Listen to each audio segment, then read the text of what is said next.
Hey everybody. Yeah, I want to welcome you to this little read-off.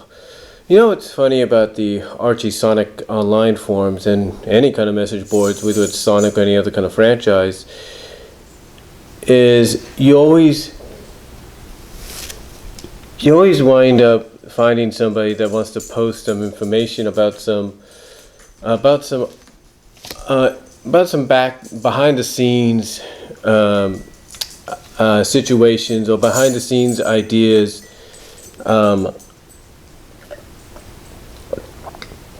that originally was supposed to be but never got done. It all depends on whether or not the writer, because it depends whether or not the writer, the director, or whatever left the project. His contract was up. No one would really know what the reasoning was until said director or producer or writer would come out and say, this is what happened. Well, with the Sonic comics, as we know, they've suffered the same fate. I mean, let's not kid ourselves there. So what I have here is two things that were linked by, I guess, a new member or a semi-new member at the Archie Sonic Online. Basically, of unused ideas by both Carl Bollers and Ken Penders. And these are very intriguing. So, I think I've read Ken's before, but if not, and if I have, I'm pretty sure you guys know exactly what these were about. And if not, then you guys pretty much are going to, some of you will probably hear these for the first time. Carl's you'll be hearing for the first time, I'm pretty sure of it. So, with that said, let's take a look at some of these, and these are going to be really interesting. Now, what I'm going to do for the first time, folks, is I'm going to do something I usually do at my job, because I'm a cashier at my job, and I have to primarily work, of course, with registers, computers, if you will. So I'm going to do something that normally I would wait to do until I get to work. And I'm going to put on what is essentially known for a lot of people as my reading glasses. This will be the first time you guys see me wearing these. That's right, these are my reading glasses that I usually use for work, and I'll be using them today anyway. So it's the first time you're going to see me with these, because I got to read this. Now, we're going to start with Ken's, because his is the shortest by his is the shortest, believe it or not, by 12 pages. Yeah, Carl Bowler's is this compared to this. So with Carl, I'll probably just go through some key stuff and all that, but anyway, let's take a look at Ken Penders' deal. Now, he wrote this, he typed this up about 2010. This was, I think, a few months after he had left the comic, and Ian Flynn was coming on board. Yeah, it's hard to believe Ian's been doing this for 6 years now. Well, not 6 years, 10 years, actually. Because, yeah, it's actually been 10 years for him now, but for Ian Flynn. But these were ideas that Ken Penders was going to try to make a reality had he not left the book, or I guess was asked to leave the book. So the first one is, well, basically he goes on to say, when he did this on June 23rd, 2010, he said he was going through his files that day and he came across something that many have asked him about, but he yet to make publicly reveal. Now, I do apologize if this video goes into multi-part videos. I do apologize for that. So if it goes into several parts, I do apologize. But he does say that he came across something that many fans had asked him about, but he had yet to publicly reveal until this point. He says only a select few had seen what he was about to reveal there back in 2010, namely the synopsis of the stories he planned leading into Sonic 175 and eventually Sonic 200. He says the following list was submitted to Mike Perithro at his request. Ken was writing the Shadow storyline that saw print in issues 57 through 157 through 159. So here's what basically Ken Penders' ideas for the comic had he stayed on board up to 200. He says line of succession parts 1 and 2, 155 and 156. We did see that. 157, 158, 159, system shutdown, reconfiguration / reboot. I think we saw something like that. I think we saw that as well. Now the ones that he would have came up with around the time Ian Flynn took over go like this. 160 and 161 would have been known as Sonic All of My Tomorrows. Here's his synopsis for that story. And this is basically based around Mobius years later. He says, and I quote, for his stories that he would have saw print in 160 and 161 had he stayed on board. He says, and I quote, for 160, this basically, again, is the synopsis for 160 and 161 had Ken Penders stayed on board. And he says, and I quote, King Sonic discovers he's returned to the scene of one of his greatest battles and possibly the cause of his problems in the future. The problem is that no one can see or hear him, and any attempt to take action results in someone suspecting a supernatural cause. When he returns to the future, he discovers a changed world on top of having failed to change events in the past. As a last resort, Rotor sends Nicole into the past after having created her. So that would have essentially been Ken Penders' synopsis for 160 and 161 had he stayed on board with the comic.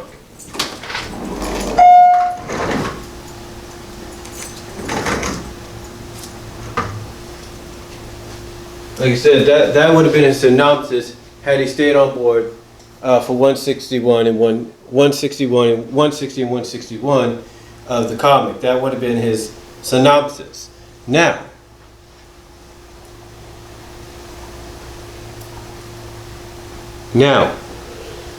carrying on, the next one he would have done for 162 would have been a 16-page short story called Last Tango in Knothole. This would have been in 162. Last Tango in Knothole. And his synopsis for this 16-page story would have been Uncle Chuck and Rosie emerge on the town for a real date. And it's up to Sonic to play guardian angel and prevent Robotnik's stealth bots from spoiling the happy couple's evening. So in other words, what he was doing was possibly setting up an Uncle Chuck Rosie pairing with 162, and that would have been 16 pages. And I'm assuming it would have been one of the main stories or backup stories, and sort of a break from the norm. The other one he had planned was in 163 called Girls' Night Out. And it says this. This was his synopsis for 163 Girls' Night Out had he stayed on board. Some teasing from Ash results in Mina and Amy Rose making their way into Robotnik's stronghold to prove they're just as capable on their own as any freedom fighters, mostly Sonic.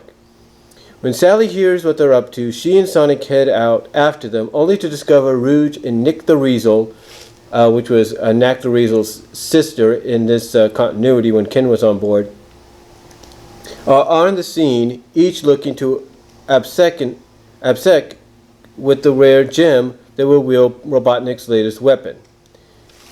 Now, here's what he says in parentheses. It would have been 16 pages if it was one issue, or two 11-page stories if spread over 2 issues. So in other words, it would have been like 11-page main story that would have continued on into the next issue, as well, either as a main story or a backup. Now 164 introduces the story of This Robian, This Hitch Hog. Now this would have been probably a backup story after the possible second part of Girls' Night Out. And this is the synopsis for 164, This Robian, This Hitch Hog, if Ken Penders had stayed on board. And I quote, "When Sonic overhears how much his father resents his condition, unable to enjoy a normal life, quote unquote, a normal life with his wife, Sonic risks all to find a cure. With the aid of his Uncle Chuck, Sonic makes his way into the Robotnik's nanotech labs and retrieves what he hopes is the answer to the problem. Unfortunately, Jules, Sonic's father, is still a Robian at the end, but thanks to nanotechnology, he now looks more like his old self."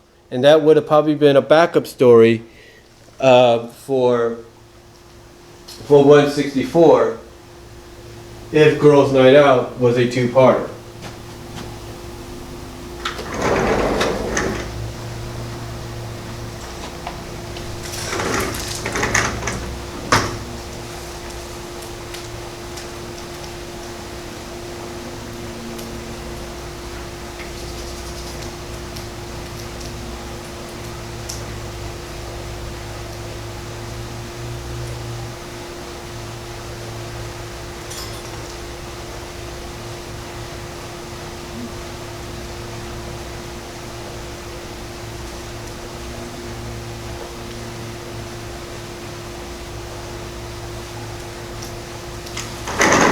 Sorry about that, I had to go check on my dog outside.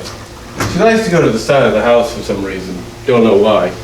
But anyway, like I was saying, that would have been a 16-page story if Girls' Night Out would have became a two-part story. And that second part would have been the first story of the issue. From what I can guess. Now that would have been for Sonic issue 164. Now, 165 was entitled Last Man Standing. And this was basically 165, had Ken Penders stayed on board, would have started the building block, in his opinion, towards Antoine and Bunny getting married. And here's the synopsis for 165, had Ken Penders stayed on board, and I quote, "Antoine pops the question to Bunny. Unfortunately, she's not able to respond before the gang has to go off on a mission to shut down Robotnik's power plant before a meltdown in the core. While Sonic does all he can to ensure a safe ending for all, circumstances dictate a sacrifice on someone's part, and Snively ends up proving he had more moxie than anyone ever gave him credit for." 16 pages, and this is how it would have been planned out. 16 pages if one issue, or two 11-page stories if spread over two issues. So, that's pretty cool. Now, that would have been 165. 166 would have been known as Fallout Sonic, and the synopsis Ken Penders had for that is this, and I quote, "Sonic is racked with grief, feeling responsible for the death of Snively, and drives everyone that much harder when preparing for the next mission. As the assignment unfolds, everyone becomes uneasy as the possibility dawns that Sonic could cross a line that he never did before. For the freedom fighters, this moral quandary becomes even more difficult when it's discovered the enemy's latest plan could result in the extinction of every life form on Mobius." That is Ken Penders' synopsis for 166, which he entitled Fallout. The next one is New World Order, Sonic 167. And this is the synopsis Ken Penders had planned for that. This is what he had, and I quote, Sonic finally is informed of the duties of his new rank, Gentleman at Arms. His first task, accompany Princess Sally to Station Square as she sets up Knothole's first embassy in a foreign land.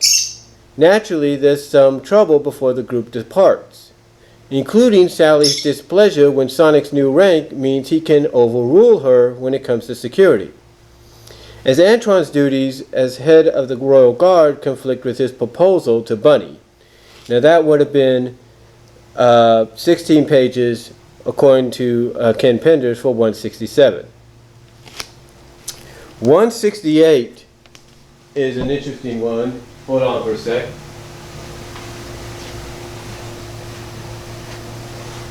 Okay, I'm just checking my dog. She's sunning out there. But 168 would have been an interesting one as well. And its title for that would have been Our Hitch Hog in Station Square.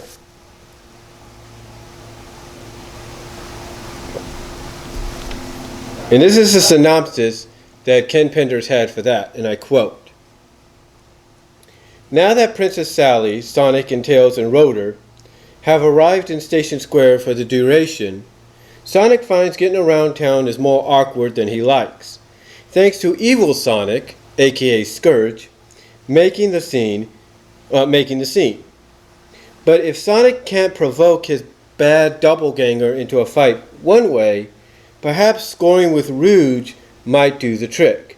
Now only if Sally doesn't get into the act. 16 pages if one issue, 2 11 or 16-page stories if spread over 2 issues. It's pretty interesting. Now, the next one would have been 169 and 170, entitled A Dish Best Served Cold. And the synopsis Ken Penders had for that is this. Knuckles and the Chaotix show up at Station Square, mean and spoiling for a fight with the group that attempted to invade Angel Island. Unfortunately, with the new alliance pact in place between Knothole and Station Square, that puts Sonic on a collision course with the embattled Echidna. And the planned length for that story, 2 16-page stories. Now he goes on to say this, and I quote, this is what Ken Penders said 6 years ago, and I quote, he says, "The idea was to tease whether or not Bunny would accept based on the premise that she wasn't sure her and Antoine could lead a normal life due to her bionic parts.